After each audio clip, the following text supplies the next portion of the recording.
약복강 나루에서 하나님과 더불어 대면하고 하나님의 얼굴을 뵙고도 자신이 죽지 않았다라는 그런 경험을 하면서 분이엘이라고 하는 이름을 짓게 되죠. 하나님의 얼굴을 뜻하는 그런 말입니다. 마침내 형 에서를 만나게 되죠. 바로 옆에 있는 장소가 아니라 지리적으로 보게 되면 약 한 150km 정도가 떨어져 있다 이렇게 알려져 있으니까 이 약복강 나루로부터 이제 형님을 만나러 가는 이 걸음이 결코 짧은 걸음이 아니었다고 하는 겁니다. 야곱은 환도뼈를 맞은 그런 일로 인해서 그의 걸음걸이는 대단히 불편한 상황이었지만 그가 하나님을 대면하고 나서 그의 가는 걸음은 한결 가볍고 또 하나님께서 함께 하실 것을 확신하면서 형님을 만나러 나아갈 수 있었을 것입니다. 처음에는 자식들, 자기가 가지고 있는 소유물 이런 것들을 앞에다가 앞세우고 혹여나 형님이 치게 된다면 나라도 도망쳐야 되겠다 이런 마음을 가지고 사실 출발했는데 그가 약복강 나루에서 하나님을 배우고 너의 이름 야곱을 하지 말고 이스라엘이라 하라 하는 그런 말씀을 받고 하나님을 그가 배웠고 난 다음에 자신의 상황보다도 그 사실이 더 크다는 것을 깨달은 다음에는 그가 나아갈 때 가장 먼저 앞에 나아가는 모습을 보여줍니다. 3절 말씀에 가서 보면은 자기는 그들 앞에서 나아가되 이렇게 표현했습니다. 그들 앞에 자신의 두 여종들 그리고 그들의 자식들 그리고 레아와 그의 자식들 그리고 라헬과 그 자식을 이렇게 내보내면서 가장 앞에 나아가는 겁니다. 그러면서 400명의 장정을 거느리고 오는 형 에서를 만나게 될 때 7번 땅에 엎드리면서 형 에서에게 그가 나아갔다 이렇게 표현되어 있습니다. 한편으로 하나님이 함께 하시겠다 하셨으니 그런 또 신뢰의 마음을 가지고 가지만 또 한편으로는 사람이기 때문에 또 불안한 마음도 있었을 것입니다. 그러나 더 이상 그는 회피할 마음을 갖지 않고 형님에 대한 예의를 갖추어서 극진히 형님을 만나는 그런 모습을 보여주고 있습니다. 어떻게 에서가 반응했나요? 4절 보니까 달려가서 그를 맞이하여 안고 목을 어긋맞추어 그와 입맞추고 서로 우니라. 그 상황을 하나님께서 주장하시고 인도하셨다 한 것을 보여줍니다. 에서가 좋은 마음 가지고 동생을 만나러 온 것은 아니었을 것이다. 아마 이게 맞을 겁니다. 야곱도 그것이 불안했기 때문에 형님을 만나러 나아가는 걸음이 한 걸음, 두 걸음 나아갈 때마다 그의 심정은 더 괴로웠고 또 근심 가득한 그런 모습이었다 하는 것을 우리가 살펴보았죠.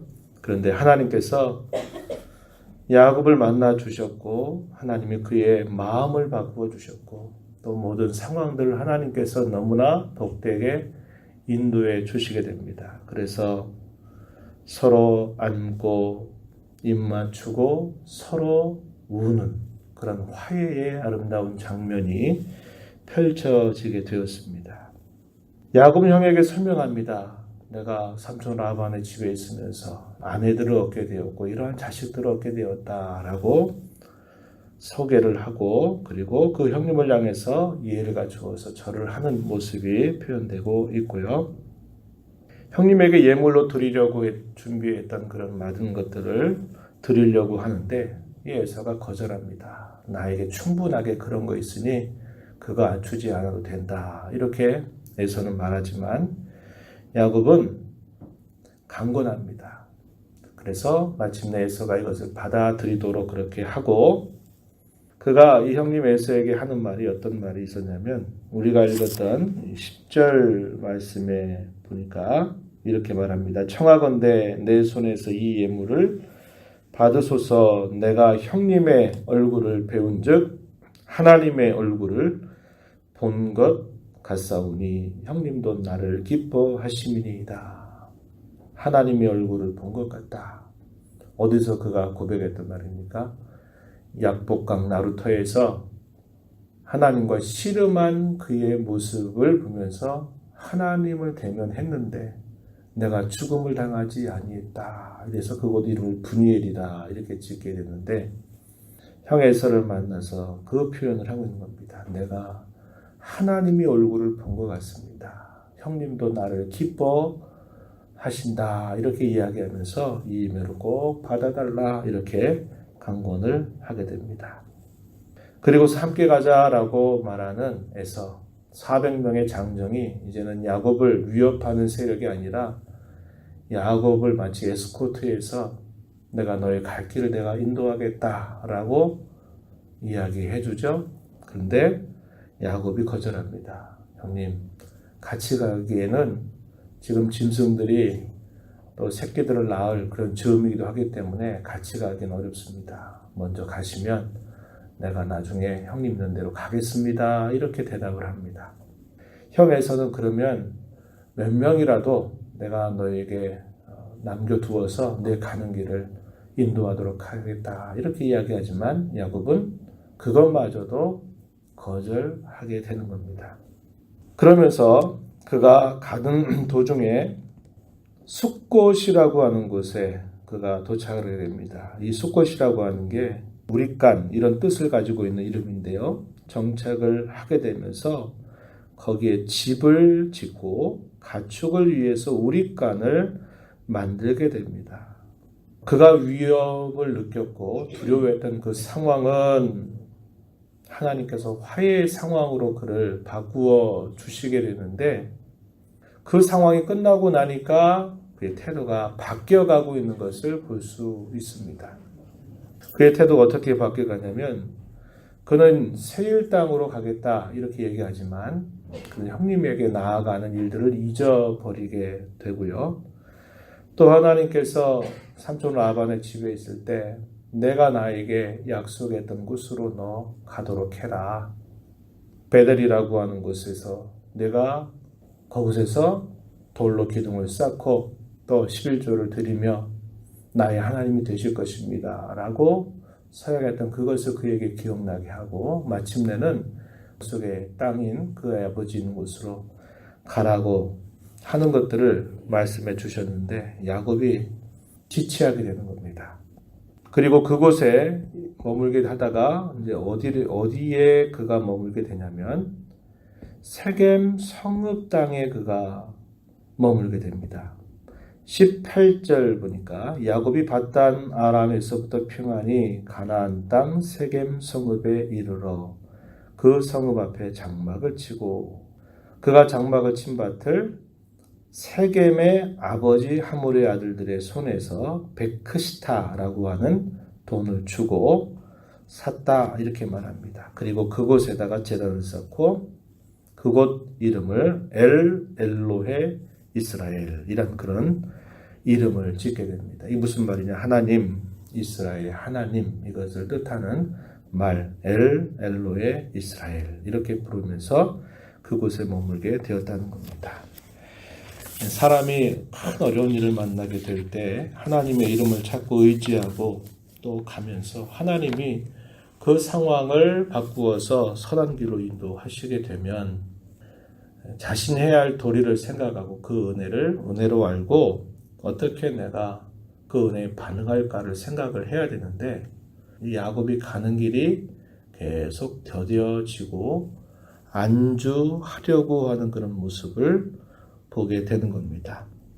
형의 감정을 푼 것이 자기가 가지고 있는 예물로 인하여 감정을 풀었다 생각하지 않았을 겁니다. 하나님께서 자신을 또다시 돌보시고 인도하셔서 그 형의 감정을 풀었을 것을 그는 알았을 것이에요.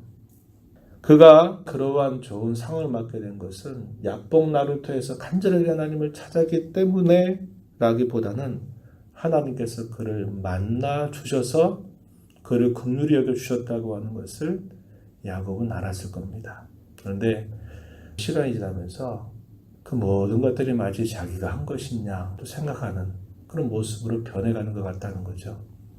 우리 사람이 그렇습니다. 어떤 일들을 할 때 하나님이 도우셔서 이렇게 되었다 하는 것을 우리가 말하고 인정합니다. 그런데 지나가게 되면은 이제 뭐가 남냐면 하나님의 은혜는 쏙 빠져버리고 내가 그때 약복강나루에서 얼마나 기도했는지 아느냐? 하나님이 그 기도 때문에 내게 이런 것을 주셨다. 이렇게 또 생각한다든지 형님에게 그 많은 예물들을 내가 가지고 와서 그것을 드렸더니 형님의 마음이 누그러졌다. 또 이렇게 생각하고 싶은 마음이 본성적으로 일어날 수 있다는 거죠. 우리가 신앙생활하면서도 많이 그렇습니다. 어떤 일들을 했을 때 하나님의 은혜로 됐다라고 말하는 것은 공식적인 언어로 이렇게 표현을 하다가도 막상 속에 있는 이야기를 할 때는 내가 이렇게 해가지고 내가 이렇게 기도했더니 내가 이렇게 애를 쓰고 노력했더니 이런 일이 있었지 뭐야 이렇게 또 이야기한단 말이죠. 야곱의 태도가 또 조금씩 안 좋은 방향으로 기울어 가고 있는 것을 보여주고 있다라고 하는 겁니다. 그는 나중에 세일로도 가지 않습니다. 그리고 또 베델로도 함께 가지 않아요. 또 어려운 공경을 당하고 나서야 베델로 다시 올라가게 되는 일들이 나타나게 된다 하는 겁니다. 세겜 땅 주변에 그곳에 정착하게 되면서 세겜 성 문화에 젖어들기 시작합니다. 이 성 문화에 젖어든다. 결코 신앙에 좋은 영향을 받지 못합니다. 우리가 앞에서 읽었던 것처럼 아브라함의 조카 롯의 경우에도 소돔과 고모라 성으로 계속 가까이 나아가다가 어떻게 됐나요? 유황과 풀비로 멸망받는 도시 가운데 가까스로 그와 2딸 정도만 목숨을 부지하고 나온 겁니다. 그렇게 됐죠. 성읍 문화에 젖어든 겁니다. 사람들이 살아가는 많은 사람들이 일궈내는 그 죄악과 향락과 이런 문화에 젖어들면 결국 하나님을 잘 섬기는 것보다도 결국 신앙으로부터 멀어지는 일이 따라오게 되는 것이죠.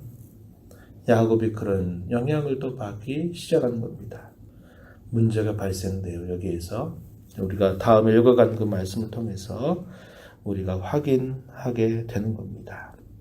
우리 이 말씀을 보면서 우리의 신앙의 걸음이 어떻게 될까를 다시 생각해야 됩니다. 그 자세가 뭐냐? 하나님의 은혜를 잊고 살아가는 삶에 젖을 수 있다라는 겁니다. 또 다르게 말하면 어떤 문제를 해결하기 위해서 하나님의 이름을 부르고 찾고 하나님의 은혜를 경험하고 난 다음에 그 문제가 사라져 버리니까 자기가 해야 할 그 도리를 또 잊어버리고 안주하려는 그런 모습을 우리는 보게 된다고 하는 겁니다. 우리의 신앙의 방향은 항상 문제 해결을 위한 신앙 방향이 되어서는 결코 안 된다. 누차 이런 말씀을 나눕니다.